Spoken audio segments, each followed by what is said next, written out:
I need you to talk about that. What were you thinking when you wrote this part? It literally came from when I was working at Ross. I went through.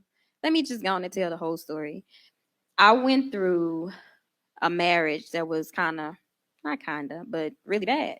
Mm-hmm. And as a result, I lost a lot of stuff because when you're not where God wants you to be, He can't bless you. When you're not where God wants you to be, He can't bless you. And so that protection that you would have experienced isn't there.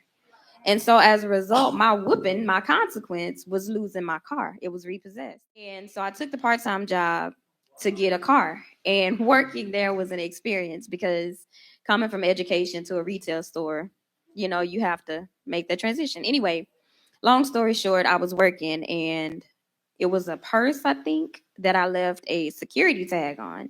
And so it went off when the lady walked through the little door, whatever. And of course, she was offended because I forgot. And apparently, she was very important. What happened was it had a hidden security tag on it. One of them was obvious. The other one was not, because it wasn't just some vinyl handbag.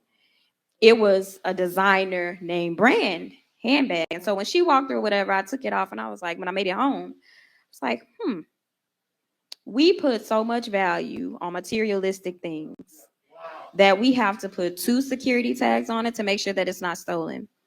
We walk around and allow people to steal from us every day because we don't have a security tag on ourselves. We don't realize that God has placed a security tag on us. It's called a seal. And we're sealed until the day of redemption.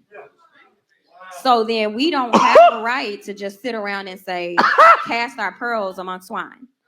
And we do it so frequently. We do it involuntarily. We do it voluntarily. There are some people who come and they take from us because they're a little leech. But then there are other people that we want so badly to impress and prove to them that we are worth being in their lives, that we give them little bitty morsels of who we are. That's not how we're supposed to behave. That's not the manner in which God has called us to behave. That's not who He called us to be. We have to realize that we are valuable, y'all. Like the essence of who we are, we're valuable because God could have created and did create anything. But He took the time to create us and not just throw us together. We're not mixed match. We weren't leftovers. It wasn't just, I got a leftover arm and a leg. Let me put Anitra together. No, it was she only needs to be 5'1.5", and that's what that is. For whatever reason, height wasn't 5'1", and give me my hand. And a half. Yeah.